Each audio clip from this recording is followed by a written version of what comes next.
انا في الحقيقه اليوم مش عايز اطول عليكم كثير، بس ماكس وانا اجينا هون لانه ما كنا بدنا نقعد في بيوتنا ونصلي. الصلاه كويسه ونحس بالناس كويس، بس نكون معكم هذا هو اكثر شيء. يعني انا في الحقيقه كنت اتوق واشتاق له، ولا اخفي عليكم انا لي اسبوع او اكثر من اسبوع يعني مش قادر انام. مش قادر انام لانه فعلا مغموم ومهموم.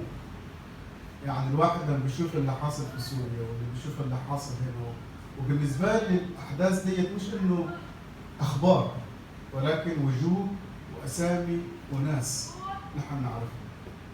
فنحن لما جينا هون على فكره بدنا نساعد نفسنا من ناحيه انه نكون معكم بهذه الظروف وبهذه المحنه. ما في شيء كثير ممكن يتقدم او يتعمل، ولكن بظروف زي هيك نحن عندنا كنز، وكنز اللي هو كلمه الرب والكتاب المقدس. المسيح وعد انه قال سوف يكون لكم في هذا العالم ضيق. هذه اول الجمله، سوف يكون لكم في العالم ضيق. وسالوه قالوا له يا رب امتى رح ترجع؟ امتى رح ترد الملك؟ امتى رح تكون نهايه الازمه؟ فقال لهم انه يعني ما لكم تعرفوا الازمنه، ولكن زي ما انه الست الحامل لما تمشي على المستشفى ويجيها المخاط وبدها يعني تخلف، في علامات، مش هيك؟ وقال في علامات بتحصل قبل مجيئه. وانا عايز اقول لكم انه كل العلامات تكاد انها تحققت. بقول انه البيت ينقسم على نفسه، دولة على دولة، أمة على أمة، شعب على شعب. وقال أمراض ملهاش حتى شو دواء. عم نشوف هذه الأمور اليوم. كل يوم الصبح نحن بنصحى بخبرية جديدة. كل يوم. أنا مرات كتير إنه يعني بطلت أتفرج على الأخبار فعلا، لأنه بتجيب الهم والغم، وإبليس ممكن يستخدم هذا الموضوع في حياتنا ويخلينا نحبط. المسيح قال سوف يكون لكم في هذا العالم ضيق. وأنا بعرف إنه معظمكم ومعظمنا في هذه الأيامات في ضيق. في ضيق نفسي، في ضيق اجتماعي، في ضيق أمني، في ضيق نحن مش قادرين مرات نتنفس. سوف يكون لكم في هذا العالم ضيق. في أحد الآباء الكهنة، كاهن كاثوليكي، انتقل قبل 3-4 أسابيع في إيطاليا، وكان معه وهو بيتنفس، أصيب بالكورونا وهو بيتنفس، وجابوا له جهاز. فقال لهم إنه أنا عشت كفاية، خذوا هذا الجهاز واعطوه لشخص اصغر مني سنه. فاخذوا الجهاز منه وحطوه عن واحد، وهذا الشخص الثاني تنفس وعاش، وهذا الكاهن انتقل مع المسيح. فالشخص اللي عاش وهو يعني اجوا بيطلبوا منه يدفع الايجار تبع المستشفى، ابتدى يبكي. فافتكروا انه ما عنده فلوس يدفع. قال لهم أنا ما ببكي لأنه ما عندي فلوس. قال لهم أنا ببكي لأنه إلي أكثر من 60 سنة بتنفس هوا ربنا مجانا، وعمري ما شكرت ربنا عليه. وقال بهذه الأيامات عرفت شو معنات إنه ربنا يعطينا هواء مجاني بنقدر نتنفس فيه. اليوم إذا أنت نفسك بيطلع وينزل، رغم الضيق اللي في حياتك واللي في حياتي، خلينا ناخذ دقيقة ونقول يا رب أنا أشكرك إنه أنا قادر شو أتنفس. ياما في ناس عندهم كل شيء اليوم، كل هدفهم وكل اللي بيصبوا إليه إنه عايز يتنفس بطريقة شو عادية. أنت ماشي في الشارع تتنفس، قول يا رب أنا أشكرك. أنا بعرف إن الموضوع كتير صعب، بس شكر ربنا في أيامات الضيق هذا دلالة على الإيمان، على فكرة الإنسان اللي بيكفر وين ربنا ومش موجود ويبتدي هذا أسهل شيء ممكن الواحد يعمله. بس أصعب شيء إنه نحن نشكر الله في الظروف الصعبة. ليه؟ لأنه هذا اللي بيوري إذا في حياتك في إيمان أو لا. في الظروف العادية قول يا رب نحن نشكرك وبنحبك وبهللويا، هذا على فكرة مش مشكلة. بس في الظروف الصعبة قول يا رب أنا أشكرك أنا قادر أتنفس، أشكرك إنه أنا قادر أمشي، أشكرك إنه أنا ما كنت جنب المينا الأسبوع الماضي. يعني تخيل هذول الجماعات رجال الإطفاء وهذا البنت ماشيين إنه يعملوا أشرف مهمة، ما رجعوا. أي واحد فينا كان ممكن يكون موجود هنا. قول يا رب أشكرك. نحن مش أفضل منهم على فكرة، مش أفضل من الناس اللي كانت هناك وصار فيها مصيبة. مش أفضل منهم. أنا كنت يوم الثلاث لما حصل هذا الانفجار كنت في اجتماع، وأول مرة شفت فيها أول صورة قعدت أبكي وأقول يا رب إنه شو اللي أنا عملته في حياتي إنه أستاهل أكون قاعد وأتفرج على الموضوع ده بس في الشاشات. ما عملت شيء، لا فضل فيه أبدا. خلينا نشكر الرب. قال سوف يكون لكم في هذا العالم شو؟ ضيق. والضيق على فكرة ما عم بينقص، إنما شو؟ عم بيزيد. بتعرفوا ثمر الزيتون، حب الزيتون لما ينعصر، حبة الزيتون لما تنعصر شو بيطلع منها؟ زيت زيتون. مش هيك؟ الإيمان وين بيظهر؟ لما نتعصر، لما يكون في ضيق، لما أنت وأنا ننعصر شو بيطلع منها؟ اللي بيطلع منه حليفة وشتيمة وكفر وعدم إيمان. هذا أساسنا الله ما كان في حياته. أما اللي بيطلع منه تسبيح، واللي بيطلع منه شكر، واللي بيطلع منه إيمان، هذا بيوري شو نوعيتك وشو نوعيتك. فأنا أصلي في هذه الأيامات إن الرب يعطينا هذا الإيمان. وعلى فكرة أنا بقول هالكلمات دي لنفسي، أنا مش لكم. وجه الكلام ده أول شيء إلي أنا، أقول يا رب في هذا العالم سوف يكون لكم في هذا العالم ضيق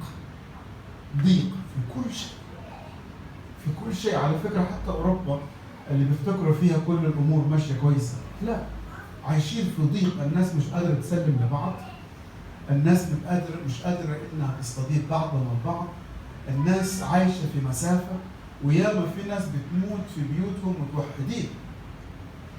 عايشين في ضيق وخوف وهلع.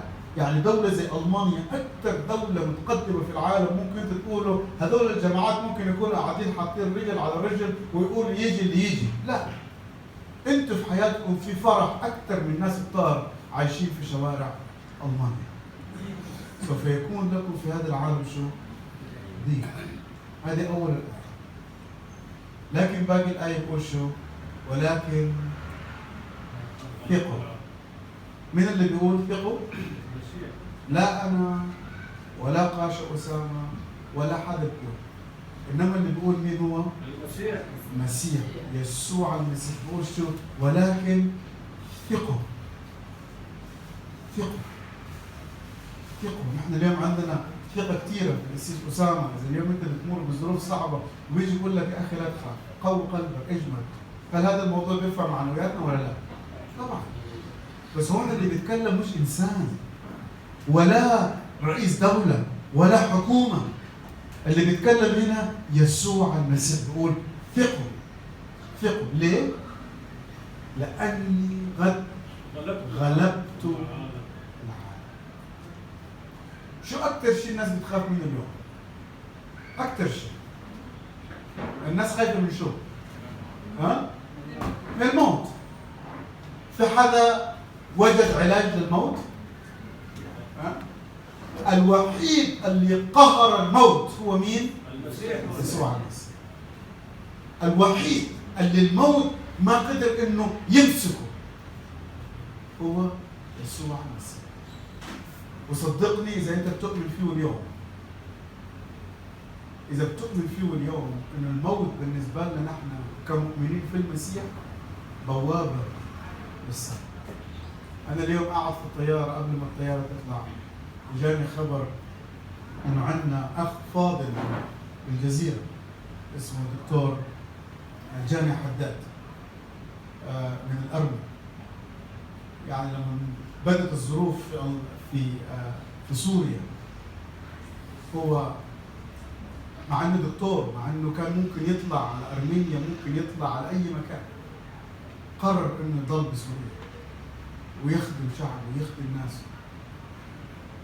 وهذا الاسبوع اتصاب بالكورونا، واليوم وانا قاعد بالطياره بيجي الخبر ان الدكتور جوني حداد بقى مع الرب يسوع المسيح. بس هو انسان مش بس مؤمن بالمسيح، انما عاش على حسب تعاليم المسيح. الموت بالنسبه للمؤمن انه بوابه للسماء، واللي بيخاف من الموت معناته ما فيش ايمان في حياته، واللي بيخاف من الموت معناته انه مش واضع ثقته في الرب يسوع المسيح. ولكن ثقوا، انا قد غلبت العالم. كلمات احتمال هالايامات ونحن عايشين تكون صعب انه نحن نآمن فيها، صعب انه نعيشها، صعب انه نتخيل انها ممكن تكون حقيقه. ولكن رغم ذلك اليوم انا عايز ادعوكم دعوه ايمان، دعوه ايمان. والايمان بيتعرف في رساله عبرانيين، الايمان هو الرجاء والايقان بامور شو؟ لا ترى. لانه اللي بيآمن بشيء بيشوفه هذا مش ايمان، واللي بيآمن بشيء محسوس هذا مش ايمان. الايمان انه لما نحن ما نشوف اي شيء ونقول له يا رب انا اثق فيك، اثق فيك لانك انت شايفني.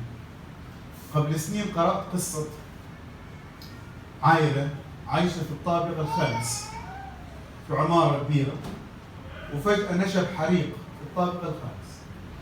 فالأب ماخذ بنته ونازلين على السلالم، بنته تفكت بإيده ورجعت فوق على الطابق الخامس، وهو طلع لما طلع من العمارة أدرك إنه بنته مش في إيده، وبنته كانت في الطابق الخامس، والدخان كان مال الشقة كلها، والأب تحت والبنت فوق. فالأب بيقول لها ارمي حالك من الشباك، ارمي حالك، ولأنه في دخان كتير. قالت له بابا أنا مش شايفاك. قال لها بس لكن أنا شايفك، أنا مش شايفاك، ولكن قال لها أنا شو شايفك. احتمال اليوم ما تكون شايف ربنا، احتمال اليوم حتى مش قادر تحس بربنا. أنا بدي أقول لك أوكي، بس اللي عايز أقوله لك هو شايفك، هو شايفني، هو بيحبك، هو بيحبني، هو عايز إنه يعبر فيك، يعبر بيك بهذه الظروف الصعبة. عشان هيك نحن اسمنا عابرين، عابرين في وادي ظل الموت، من الظلمة إلى نور المسيح، ومن الموت إلى الحياة. ولكن ثقوا أنا قد غلبت العالم. عايز أقرأ معكم نص بسيط وأختم فيه ونصلي مع بعض. معجزة عملها المسيح في رسالة في إنجيل مرقس، إنجيل مرقس إصحاح 9 وعدد 14. قال ولما جاء إلى التلاميذ رأى جمعا كثيرا حوله وكتب يحاورونه. يعني المسيح إجا وكان في ناس قاعدين جنب المسيح، وللوقت كل الجمع لما رآه تحيروا وركضوا، كلهم اجوا لمين؟ ليسوع المسيح. يسوع كان زي المغناطيس، محل ما يمشي الناس كانت شو؟ تتجمع حواليه. ودايما المسيح لما يشوف انسان في مشكله، في مصيبه، لا يمكن يتفرج. انا مره ابتديت ابحث انه شو دوافع المسيح، ليش كان بيشفي؟ ليش كان بيعمل معجزات؟ هل لانه بده يتعظم؟ هل لانه بده يظهر؟ ليش المسيح بيعمل معجزات؟ ليش كان بيشفي؟ شو السبب؟ شو السبب؟ تعرفوا شو السبب؟ كلمة واحدة. دائما المسيح لما يجي ويشوف قال لك وتحنن يسوع، محبته وتحنن يسوع، وتحنن يسوع. وبيشوفوا بهذه القصة نفس الشيء، قال تحيروا فسأل الكتبة والجماعة كانوا عم بيتناقشوا وسألوه وهم في المشكلة، يعني جماعات قاعدين يتناقشوا لاهوت ودين وتدين ومش عارف ايه، وفي نص هذه المشكلة اجى حدا شخص كان في مصيبة، كان في مشكلة، قال يا معلم قد قدمت إليك ابني به روح أخرس، به روح شرير. شخص ابنه عنده مشكلة، في مصيبة، وإجا ليسوع المسيح. خلينا نشوف شو يسوع عمل معه وشو يسوع ممكن يعمل معنا اليوم. فقال له إنه فيه روح أخرس، قال وحيثما أدركه يمذقه فيزيد ويصر بأسنانه، فقلت لتلاميذك أن يخرجوه فلم يقدروا. تخيلوا معي إنسان ابنه فيه روح نجس أخرس مش قادر يتكلم، وهذا الروح بيعذبه، وجابوه لتلاميذ المسيح، وهذا الزلمة قال لهم دخيلكم ساعد ابني، قال فلم يقدر. تلاميذ المسيح ما قدروا. ليش؟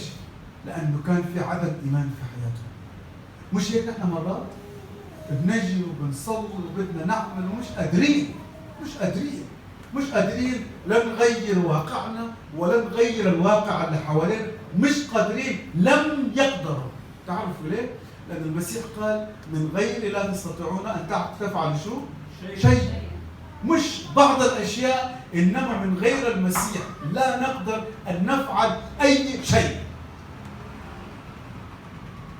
لا الحكومات ولا السياسات ولا الأمور اللي في العالم. تخيلوا معي هلا فيروس صغير مش قادر حدا يشوفه شل حركة العالم كله، والله النهارده بيقول للعالم كله الناس لازم تعرف مين هو، مش نحن ليس آلهة، ولكن لازم نعطي الله مكانه.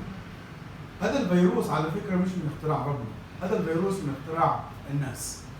لأن الفيروسات إذا في حدا أطباء في وسطكم بيعملوها في المعامل، مش هيك؟ هذيك اليوم قلت لهم إذا أساسا ربنا كان عارف إنه هذا الفيروس كويس كان من البداية أوجده. فأنتوا ليش عم بتوجدوا شيء إن ربنا مش عايز يوجده؟ ليش؟ لأن الإنسان مش بس فقط ترك ربنا، وبالذات في الغرب مش بس فقط ترك ربنا، إنما الإنسان ابتدى يؤله نفسه. هذا الفيروس علم العالم كله وبالذات الغرب، علمهم إنه قال لهم بكل صناعتكم بكل شيء فيكم أنتم لا يمكن تعملوا الأشياء اللي بيقدر إنه فقط إنه يعملها الله. في بلد زي ألمانيا هذول الألمان أي شيء بيعملوه في الدنيا بينجحوا فيه. سيارات واخترعوا، طيارات وعملوا، أدوية ودلوقتي البلد كلها مشلولة. مش بس فقط ألمانيا، أوروبا كلها مشلولة، منزعجين. لم يقدر. ونشوف شو اللي صار لما المسيح دخل، فأجاب وقال لهم أيها الجيل غير المؤمن. المسيح عم بيوبخ التلاميذ، إلى متى أكون معكم؟ إلى متى أحتملكم؟ يعني تخيل معي، يعني المسيح اليوم مرات كتير بيشوف عدم الإيمان اللي في حياتنا وعم بيساعدنا يوم ويومين وثلاثة وأربعة وخمسة، وبآخر النهار ابتدي نسب ونلعن وإلى آخره. إلى متى؟ بيقول، وبيواصل الكلام بيقول إلى متى أحتملكم؟ قدموه إلي. هون المسيح يتحنن، فقدموه إليه، فلما رآه للوقت صرعه الروح ووقع على الأرض يتمرمغ ويزيد، فسأل أباه كم من الزمن منذ أصابه. هذا الروح اللي فيه كم، يعني شهر، شهرين، سنة، سنتين. احتمال اليوم نحن فينا هذا الروح اللي بيصرعنا وما نقدر نغفر، ما نقدر نحب، ما نقدر حتى نقف على أرجلنا. ويا ريت اليوم ننتهي هذا الروح باسم يسوع المسيح. امين. باسم يسوع المسيح اليوم نقول يا رب نحن نريد ان ننتهر كل روح نجس فينا، كل روح عدم ايمان فينا، كل روح مش من عندك. فقال جلبوه، قال وكثيرا ما القاه في النار وفي الماء ليهلكه، ولكن ان كنت تستطيع شيئا قال فتحنن علينا واعنا. يعني اب بيجيب ابنه ويقول يا رب تحنن علينا اليوم واعنا. مش هذه صلاتنا اليوم نحن؟ قول يا رب تحنن علينا واعنا، تحنن علي يا رب واعني. هذه هي الأنات وهذه هي الصلاة اللي عايزين نصليها اليوم. وأختم بهذه الفكرة. قال فقال له يسوع إن كنت تستطيع أن تؤمن، يعني المسيح بيقول له إن كنت تستطيع أن تؤمن كل شيء مستطاع للمؤمن. يعني المسيح بيقول له أنت بس فقط محتاج إنك تعمل شو؟ تؤمن. فقط تؤمن. فقط تؤمن. واليوم المسيح بيسألك وبيسألني وبيسألك وبيسألني إن كنت فقط شو؟ هذا الرجال جاوب جواب غريب. قال فالوقت صرخ أبو الولد بدموع وقال أؤمن يا سيد. أؤمن يا سيد، أؤمن يا سيد، أنا بدي أؤمن يا سيد. وأضاف كلمة كتير كلمة في الحياة غريبة. فقال أؤمن يا سيد فأعن عدم إيماني. يعني أؤمن أنا يا رب، بس حتى في عدم إيماني أعمل شو فيا؟ أعني. أعني. اليوم خلي هذه صلاتك وصلاتي. حتى إذا مش قادرين نؤمن اليوم لازم نقول له شو يا رب؟ أعن عدم إيماني. أعني يا رب. هذا كأنه تناقض، مش هيك؟ يعني العالم بقول لك إنك آمن وكل شيء بيحصل. هذا الشخص قال أنا بؤمن، ولكن يا رب أنا بعرف إنه في شكوك وبعرف إنه في تحديات وبعرف إنه فأعن عدم إيماني يا رب. يا ريتنا اليوم نقول يا رب أعن عدم إيماني. ولا تخلي إبليس يستفرد فيه، ولا تخليني إنه أكون مطروح في الأرض، ولا تخليني إنه أصرخ، إنما أعن عدم إيماني. قال فلما رأى يسوع أن الجمع يتراكضون فصرخ يسوع لمس هذا الشخص. ولما دخل البيت الروح النجس طلع من هذا الشخص، والبيت امتلأ بأصوات وبصراخات. يا ريت اليوم نجي نقول يا رب، يا رب أؤمن، أعن يا رب عدم إيمان. يا رب أؤمن، أؤمن يا رب اليوم فيك. قل يا رب أنا عايز أؤمن رغم الظروف، عايز أؤمن رغم إن كل شيء ممكن يكون ضدي. أؤمن يا رب لأن الدنيا كلها ماشية من سوء لأسوأ. أؤمن يا رب لأن الغير مستطاع عند الناس شو؟ مستطاع عند الله، مستطاع عند يسوع المسيح.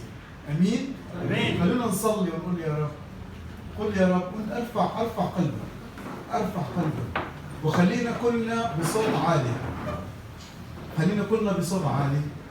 أقول يا رب أنا أؤمن. خلينا نصرخ نقول يا رب أنا أؤمن. يا رب أنا أؤمن. يا رب أنا أؤمن. يا رب أعني. يا رب أعن عدم إيماني. أعن ضعف إيماني. يا رب أنا أثق فيك. يا رب أنا أثق فيك. يا رب أنا أؤمن بيك. يا رب أنا أؤمن بيك. يا يسوع المسيح اليوم أنا أتي إليك في هذا اليوم. وأرفع قلبي إليك وأطلبك يا رب في حياتي، في بيتي، في كنيستنا، في لبنان، في بيوتنا، في سوريا، في كل مكان، باسم يسوع المسيح. لك الكرامة والمجد من الآن وإلى أبد الأبدين. آمين. يا رب يسوع المسيح، أنا أصلي لأجل إخوتي وأخواتي المسيحيين أمامك، ونصرخ كما صرخ هذا الرجل. يا رب نحن نؤمن، وأعن ضعف إيماننا. يا رب نشكرك لأنه سوف يكون لنا في هذا العام ضيق، ولكن أنت قلت ثقة، أنا قد غلبت العالم. وصلي يا رب وأتنبأ بقوة حياة على حياة إخوتي وأخواتي المسيحيين أمامك يا رب.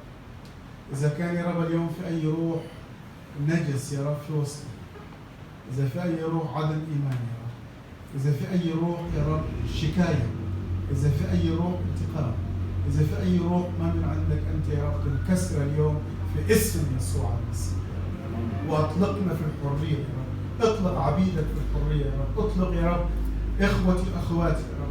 اطلق يا رب بناتي وأولادي يا رب يسوع في اسم يسوع المسيح. بركة خاصة يا رب على هذه الكنيسة، بركة خاصة يا رب على كل بيت، على كل رأس منحنية الآن أمامك يا رب يسوع المسيح. ونقول لك يا رب اليوم أربط القوي في اسم يسوع المسيح، وأفتح أبواب جديدة في اسم يسوع المسيح يا رب. يا رب نرفع هذا البلد اللي استضافنا يا رب في اسم يسوع المسيح. لبنان بين إيدينك يا رب يسوع، ونصلي يا رب، ونصلي يا رب انك تحمي هذا البلد من كل شر ومن كل شبه شر في اسم يسوع المسيح. نصلي يا رب ايضا لاجل سوريا يا رب، نصلي لاجل اهالينا يا رب، نصلي يا رب لاجل اصدقائنا، نصلي يا رب لاجل احبائنا يا رب، اذا كانوا في الحسكه، اذا كانوا في القرمشكي، اذا كانوا في قباني، اذا كانوا في كل مكان يا رب يسوع. في اسمك انت يا رب اليوم تمد ايدك يا رب، تمد ايدك يا رب، تمد ايدك يا رب، وسلامك الذي يفوق كل عقل ليحفظ قلوبنا وأفكارنا في المسيح يسوع. لك الكرامة والمجد من الآن وإلى أبد الآبدين باسم الإله الواحد الأحد، الآب والابن والروح القدس الإله الحي الحال في وسطنا إلى دهر الدهور. آمين.